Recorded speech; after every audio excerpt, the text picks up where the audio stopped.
अगर आप सवाल की अगर बात करें तो पहला सवाल तो यही बनता है कि आपने जब कहा कि हम लेकर चलना चाहते हैं वी द इंडियन मुस्लिम्स, जमीयतों को, जमातों को, उनको साथ रखना है या नहीं रखना, इस पर भी स्पष्ट नहीं है। लाखों मुसलमान फिर यही सोच करके डिवाइड होगा, हम उनके साथ हैं, हम इनके साथ हैं। उसका क्लैरिफिकेशन नहीं, उनको साथ कैसे देंगे? इसमें कहीं किसी किस्म के शक व शुबे की गुंजाइश नहीं है। हम किसी फ़िरक़े ख़ास के लिए काम नहीं कर रहे हैं, बल्कि पूरी मिल्लत इस्लामिया के लिए, और उससे भी बढ़ के हम अपने देश के लिए, देश की एकता और अखंडता के लिए, देश में अमन व अमान कायम रखने के लिए, देश में नफ़रतों का जो बाज़ार गर्म है इसको शांत करने के लिए। तो इसको फ़िरक़ों में तकसीम करना या बिरादरियों में तकसीम करना, हमारे इस प्रोग्राम में बिरादरियों से ऊपर उठकर, पार्टियों से ऊपर उठकर और तमाम मसलकों, तमाम बंटवारों से ऊपर उठकर तमाम लोगों को शरीक होना है। और ख़ास तौर से मैं अपने ख़ास तौर से मुस्लिम भाइयों से ये कहना चाहूँगा कि इस प्रोग्राम में अपनी शनाख्त के साथ, क्योंकि आज मुल्क में हमारी शनाख्त ख़तरे में है, हमारी शनाख्त को मिटाने की कोशिश की जा रही है, तो इस प्रोग्राम में अपनी शनाख्त के साथ शरीक होना है और ये साबित करना है कि मुसलमान अपने देश से प्यार करता है, देश में अमन व अमान चाहता है, मुसलमान सब्र करने वाला है, और मुसलमान ने अपने बच्चों का कत्ल, उनकी लिंचिंग, उनकी बेइज्जतियाँ, हमारे बेटियों को जो मुर्तद बनाया गया, काफिर बनाया गया, उनके साथ ज़्यादतियाँ की गई, ये तमाम तकलीफ़ें हम बर्दाश्त करते रहे, हमने कभी कोई रिएक्शन नहीं दिया है।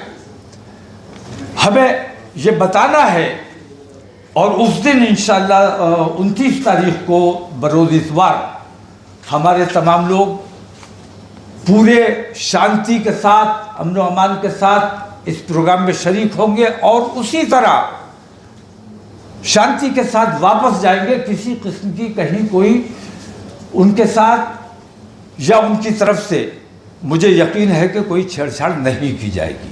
हज़रत, एक सवाल है, इसमें लिखा है आपने, आखिर भारत का मुसलमान कितना सब्र करे और कब तक सब्र करे, इसका क्या मतलब है? नहीं, वो सीमा पूछनी है हमें सरकार से, तमाम पार्टियों से, कि वो तमाम सेकुलर जमातों से हमारी ख़ास ये शिकायत है कि भारतीय जनता पार्टी से हमारी ज़ाती कोई दुश्मनी नहीं है।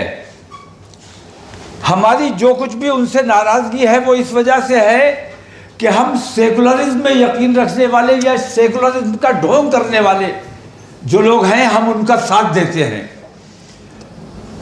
भारतीय जनता पार्टी के 10 साल हमारे सामने मौजूद हैं और यूपीए के 10 साल हमारे सामने मौजूद हैं। इन दोनों में मुवाजना कीजिए कि किन 10 सालों में मुसलमानों का ज़्यादा नुकसान हुआ और किन 10 सालों में मुल्क का ज़्यादा नुकसान हुआ।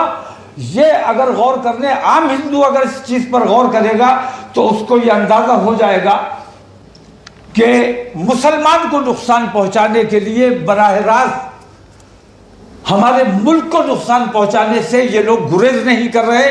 वो तमाम लोग, मैं अपने हिंदू भाइयों से ख़ास तौर से ये सवाल करता हूँ कि वो लोग जो मुसलमानों के ख़िलाफ़ मुहिम चलाते हैं, मुसलमान का कत्ल करते हैं, जैसे चेतन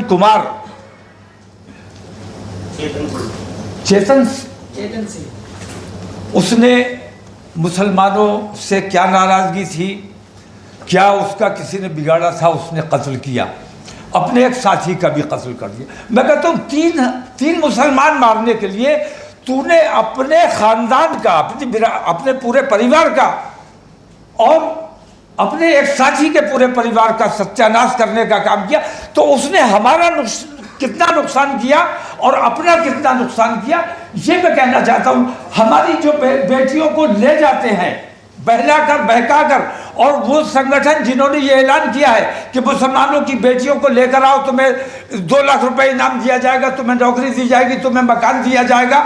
मैं ये पूछता हूँ कि अगर मुसलमान की लड़कियां वो लोग लेकर जाएंगे तो हिंदुओं की लड़कियां कहाँ जाएंगी, कौन लेकर जाएगा?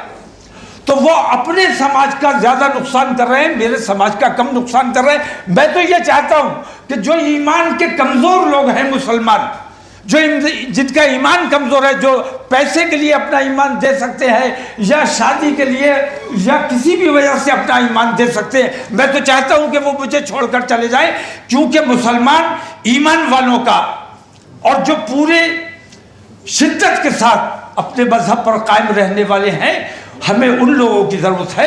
कौड़ियों में अपना ईमान बेचने वाले तो जो खरीद रहे हैं, असल में वो हमारे हिंदू समाज का कितना नुकसान कर रहे हैं, ये हिंदू समाज के सोचने की बात है। माननीय प्रधानमंत्री नरेंद्र मोदी, हमारे देश के प्रधानमंत्री, मैं एक छोटी सी मिसाल आपको देता हूं कि यूपीए सरकार में हमें हज सब्सिडी दी जाती थी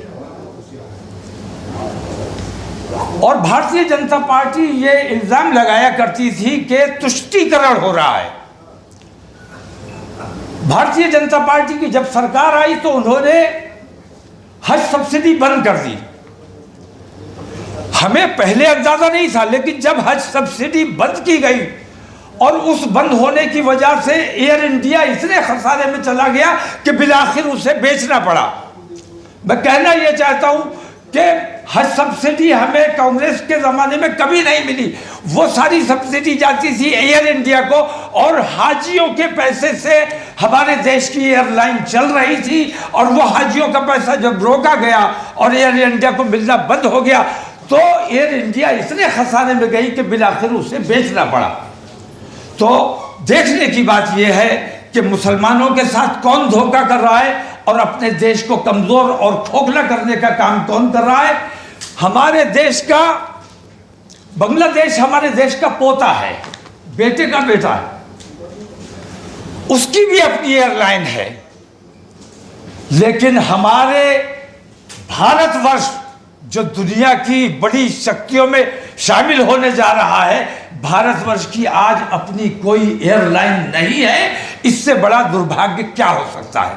तो इन तमाम चीज़ों पर हम तमाम मुसलमान जमा होकर अपने हिंदू भाइयों से ये पूछना चाहते हैं कि आखिर हमसे खता क्या हुई है, हमने देश का कब नुकसान किया है, हम देश के कब काम में नहीं आए हैं, हमने देश के लिए कब जान देने से अपने आप को बचाया है, परहेज किया है। आखिर हमसे नफरत की वजह क्या है। अगर नफरत की वजह सिर्फ वोट है तो गौर करने की बात यह है हिंदू समाज के लिए कि नरेंद्र मोदी ने जितना देश का नुकसान किया है उतना हमारे देश का नुकसान न अंग्रेजों ने किया न किसी और ताकत ने किया, और जितना मुसलमानों का नुकसान कांग्रेस ने किया है, भारतीय जनता पार्टी 10 साल और सरकार चलाए तब भी इतना मुसलमानों का नुकसान नहीं कर सकती।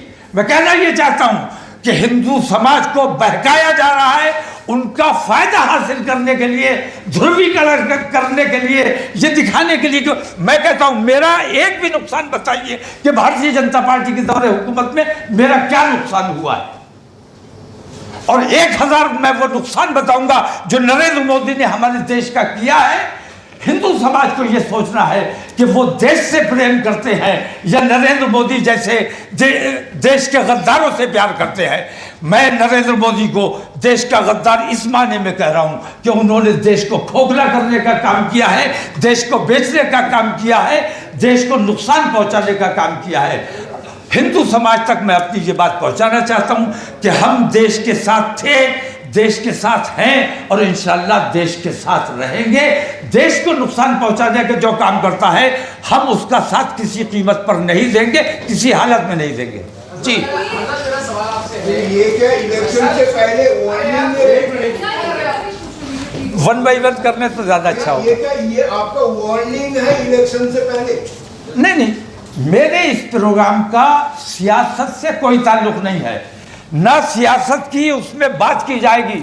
हमें मुस्लिम महापंचायत करनी है कि इन हालात में जबकि हमारे हिंदू भाइयों को हमारे खिलाफ इतना वरगला दिया गया है सिर्फ सियासी फायदा हासिल करने के लिए, तो हमें अपने हिंदू भाइयों से अमन पूर्वक, शांति पूर्वक उनसे ये सवाल करना है कि हमें बताइए कि आखिर हमारी खता क्या है। सर ये बताइए सर, आप ये बताइए सर, आप तो कह रहे हैं कि भाइयों को बरकरार दिया गया है, उसको उत्तेजित कर दिया गया है। जिस चेतना के साथ आप बात कर रहे हैं, देश के प्राइम मिनिस्टर को बता दिखा रहे हैं, वहाँ को प्यार का मतलब किसी नफरत को तो नफरत से खत्म नहीं कर सकते ना, गुस्से को गुस्से से खत्म नहीं कर सकते। तो अगर आप ये रवैया अपनाएंगे तो फिर वो अमन बहाली कैसे होगी? नहीं, हम तो अमन की बात करने के लिए अपने तमाम लोगों को जमा कर रहे हैं। और मैं एक बात वाज़ेह कर देना चाहता हूँ ख़ास तौर से कि असल में मुसलमान निशाना नहीं है, चूँकि मुसलमान हिंदुस्तान की सबसे बड़ी हिंदू समाज के बाद सबसे बड़ी तादाद है, तो उनको नफरत सिखों से भी उतनी ही है, पारसियों से भी उतनी ही है, दलितों से, बैकवर्ड से भी उतनी ही है। ये मनुवादी लोग हैं। मैं ये कहता हूं कि मुसलमानों का उन्होंने टारगेट इसलिए किया हुआ है कि जिस दिन मुसलमान थक गया, अपनी लड़ाई हार गया या अपनी लड़ाई में कमजोर हो गया, तब दलितों को निशाना बनाया जाएगा और बाकी माइनॉरिटीज को निशाना बनाया जाएगा। हम तो इन तमाम लोगों की ढाल बने हुए हैं। जिस दिन हम हार गए या हम थक गए, उस दिन नंबर इन लोगों का आना है। तो हम अपने तमाम उन साथियों के साथ उस दिन अपने तमाम मसाइल, अपने देश के तमाम मसाइल, देश में अमन कैसे कायम रहे, देश की तरक्की और देश की खुशहाली कैसे हो, देश की खुशहाली और तरक्की अगर दंगे और फसाद में है तो हम दंगे फसाद के लिए तैयार हैं, कमज़ोर नहीं है। अल्हम्दुलिल्लाह अमन पसंद है, अपने देश से प्यार करते हैं, अपने अमन, देश के अमन को नुकसान नहीं पहुंचाना चाहते। अगर आप हिंदू समाज से कहे कि देश की तरक्की दंगे में है तो हम दंगे के लिए तैयार हैं, लेकिन हमारा मानना यह है कि देश की तरक्की अमन में है, शांति में है, भाईचारे में। इसका जवाब मैं भी देना, इसका जवाब एक मिनट मैं भी देना चाहूँगा, इसका जवाब मैं भी देना चाहूँगा। रुक जाइए, आपने बहुत अच्छा सवाल पूछा। हम we the Muslims of India, अगर देश और प्रधानमंत्री में से एक को चुनना पड़ेगा तो हम हर बार देश को चुनेंगे, प्रधानमंत्री को नहीं। प्रधानमंत्री एक इंसान होते हैं, वो गलती कर सकते हैं। आज वो बहुत बड़ी गलतियां कर रहे हैं जिससे देश का नुकसान हो रहा है, उसके अंदर हम नहीं जाना चाहते, आपको सबको पता है। और मुसलमानों को निशाना बना के पूरी इस्लामिक वर्ल्ड की जो 57 कंट्रियां हैं, देश का नुकसान करने के लिए उनसे दुश्मनी करा रहे हैं ताकि पाकिस्तान और चाइना को फायदा पहुंच सके। इसलिए तो हमें देश और मोदी जी में से कभी भी चुनना पड़ेगा, किसी भी प्रधानमंत्री के बीच में से, तो हम हमेशा देश का हित चुनेंगे। ये मुसलमानों का ओपन क्लियर स्टैंड है। ये जो महापंचायत है, एक दिन का प्रोग्राम है क्या? हाँ, एक दिन का। उम्मीद है कहाँ से? और दूसरी चीज है कि बहुत सारे सिविल सोसाइटी ऑर्गेनाइजेशन भी हैं जिन्होंने आगे आकर बोला है कि आने वाले चुनावों में कॉल देंगे लोकसभा चुनाव में बीजेपी को डिफीट करने के लिए। क्या इस तरह का भी कोई डिस्कशन या विचार है या उस दिन होने की? नहीं, हमारा ये प्रोग्राम कतई गैर सियासी है। इसे समाजी कह सकते हैं, मुल्की कह सकते हैं, मुल्क के अमन व अमान की बात करनी है। सियासत की इसमें किसी किस्म की गुफ्तगू नहीं की जाएगी, न कोई सियासी फैसला किया जाएगा। सियासत की बात चुनाव के वक्त होगी। अभी चुनाव में थोड़ा समय है। अभी हम ये चाहते हैं कि चुनावों से पहले वो जो नफरतें इतनी बढ़ी हुई हैं, उन नफरतों को किसी सूरत से कम करने का काम किया जाए ताकि अच्छी सरकार आने वाले वक्त में चुनी जा सके। हजरत, मेरा सवाल आपसे है, 31 जुलाई को नूह की हिंसा हुई। नूह हिंसा के बाद एक राष्ट्रीय अल्पसंख्यक आयोग ने वहां पर विजिट किया। विजिट करने के बाद आपकी कॉन्फ्रेंस से थोड़ी सी पहले उन्होंने अपनी रिपोर्ट दी। उनके हिसाब से जो नूह दंगा हुआ उसमें उसको कराने के लिए बाहरी लोग जिम्मेदार थे, पॉइंट नंबर 1। पॉइंट नंबर 2, जो दंगा हुआ वो सारा का सारा सोशल मीडिया की भड़काऊ पोस्ट की वजह से हुआ, नंबर 2। और तीसरा जो है कि वो ऑर्गेनाइज्ड क्राइम नहीं था। ये 3 दलीलें माइनॉरिटी कमीशन ने दी है। मैं आपसे जानना चाहता हूँ, आपकी रायशुमारी क्या है? नूह दंगा क्यों हुआ, उसके पीछे कौन था? नूह दंगा क्यों हुआ, उसके पीछे कौन था, और इस किस्म के बहुत से दंगे हुए हैं, उनके पीछे कौन है, मणिपुर के पीछे कौन है, मणिपुर की जिम्मेदारी कौन नहीं ले रहा है, कौन नहीं बोल रहा है। मैंने पहले भी कहा है, आज फिर कह रहा हूँ कि हमारे देश के प्रधानमंत्री बिल्कुल महाभारत के ज़माने के राजा बन के बैठे हुए हैं, धृतराष्ट्र की भूमिका निभा रहे हैं, अपना और पराया देख रहे हैं। ये भूमिका जो धृतराष्ट्र की उन्होंने इख्तियार की हुई है, इस भूमिका से उन्हें बाहर निकलना पड़ेगा। कतई तौर पर उनके अलावा कोई दूसरा जिम्मेदार है ही नहीं। इन तमाम दंगों के पीछे, तमाम फसादात के पीछे अगर कोई शख्स है तो वो नरेंद्र मोदी है, कोई दूसरा शख्स नहीं है। देखिए, एक मिनट, इसका जवाब मैं भी दूंगा। दो कॉन्ट्राडिक्टरी बातें माइनॉरिटी कमीशन की रिपोर्ट के बारे में मैंने अभी आपसे सुना। बाहर के लोगों ने किया और ऑर्गेनाइज नहीं था। इसी में आपको पता लग रहा है ना कि ये माइनॉरिटी कमीशन भी सीबीआई की तरह केस्ड पैरेट है, इंसाफ की बात नहीं कर रही। बाहर के लोग थे तो वो ऑर्गेनाइज्ड ही थे ना। और बाहर के लोग कौन गए थे? बजरंग दल के कार्यकर्ता। सर, एक सवाल है मेरा कि आप प्रधानमंत्री मणिपुर का जिक्र कर रहे थे। प्रधानमंत्री मणिपुर पर बहुत दिनों के बाद जिक्र करते हैं, लेकिन जब फलस्तीन इजराइल का मामला आता है तो 24 घंटे के अंदर बयान आ जाता है। आप क्या समझते हैं इस स्टेट को लेकर, फलस्तीन और इजराइल? नहीं, देखिए, सीधी बात है कि जालिम हमेशा जालिम के साथ खड़ा होगा, मजलूम के साथ कभी खड़ा नहीं होगा। और हर वो काम जिससे मुसलमानों की दिल आज़ारी हो सकती है, नरेंद्र मोदी अपना फ़र्ज़ जानते हैं वो काम करने के लिए। उन्हें एहसास था कि हम इजराइल के साथ अगर खड़े होंगे, इजराइल का आतंकवाद कभी उन्हें नज़र नहीं आया, लेकिन मजलूम ने अगर कहीं रिएक्शन दे दिया, जवाब दे दिया, तो वो आतंकवादी हो गया। असल आतंकवादी अगर कोई है तो वो इजराइल है, और असल में जो मजलूम है वो फिलिस्तीनी अवाम, छोटे छोटे बच्चों को, औरतों को गड्ढे में डालकर, टायर जलाकर उन जिंदा जलाने का काम किया गया है। ये आतंकवाद न नरेंद्र मोदी को नजर आया, न उनके तमाम ग्रुप को नजर आया। ये तमाम के तमाम जालिम हैं और जालिम का साथ हमेशा जालिम देता है। सर, आपने कहा ये प्रोग्राम नॉन पॉलिटिकल है, लेकिन जो मुस्लिम पॉलिटिकल लोग हैं वो आपका प्लेटफॉर्म साझा करना चाहते हैं। मुस्लिम रहनुमा अगर हैं वो आपका प्लेटफॉर्म साझा करना चाहते हैं, उनके लिए ओपन इन्विटेशन है या उनके लिए भी पाबंदी? नहीं, पाबंदी किसी के लिए नहीं है। मैंने कहा कि तमाम बिरादरियों से, तमाम मसलकों से और तमाम पार्टियों से ऊपर उठकर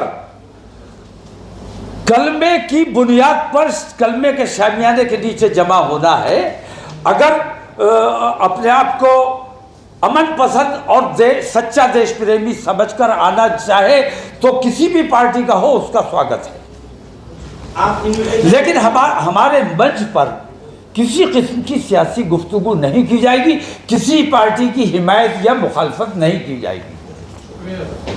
सवाल ये है कि जिस तरह आपने अभी कहा कि मजलूम है फिलिस्तीन के लोग, तो यही बात AMU यूनिवर्सिटी में कह दी गई और उन छात्रों पर मुकदमा दर्ज हो गया जो फिलिस्तीन के फेवर की बात कर रहे हैं। पीएम ने कहा कि टेररिस्ट हमला था। AMU के बच्चों पर जो मुकदमा किया गया है, मैं समझता हूँ जुल्म है, ज्यादती है। उन पर से मुकदमा वापस लिया जाना चाहिए, मैं मांग करता हूँ, क्योंकि हमारा देश आज़ाद देश है और हमें बोलने की आज़ादी है, हमें अपनी बात रखने की आज़ादी है। मानना ना मानना तुम्हारा काम है, लेकिन हमारी ज़बान पर पाबंदी नहीं लगाई जा सकती। और उन बच्चों ने अपनी तकलीफ का इजहार अगर किया है तो उन पर मुकदमा कैसे कर दिया गया? अगर मुकदमा करना है तो ऐसे नफरतें फैलाने वाले कितने लोग हैं जिनके ऑडियोज और वीडियो जारी होते हैं रोजाना, उन पर मुकदमा क्यों नहीं किया जाता? पुलिस और कोर्ट सबका संज्ञान क्यों नहीं लेता? सिर्फ मुसलमानों पर ही क्यों संज्ञान लिया जाता है? एक मिनट, देश के साथ नहीं है, देश इजराइल के साथ, प्रधानमंत्री इजराइल के साथ है और मुसलमान फलस्तीन के साथ है। मुसलमान मजलूम के साथ है। मुसलमान अपने देश से प्यार करता है और वो लोग अपने देश की, अपनी ज़मीन की लड़ाई लड़ रहे हैं जिनको आतंकवादी कहा जा रहा है। अगर हम अपने देश के लिए कुर्बानी देते हैं, जैसे हमारे शहीदों ने कितने मुल्क को आज़ाद कराने के लिए कितनी लड़ाइयाँ लड़ी, शहीद हुए, उन तमाम को अगर आतंकवादी कहा जा सकता है तो फिलिस्तीनियों को आतंकवादी कहा जाना चाहिए। और अगर वो जंगे आज़ादी के सिपाही हमारे वो आतंकवादी नहीं थे तो फिलिस्तीन के लोग भी आतंकवादी नहीं हैं। उन पर जंग मुसल्लत की गई है, वो शरणार्थी थे जो उनकी ज़मीन पर काबिज हो गए हैं।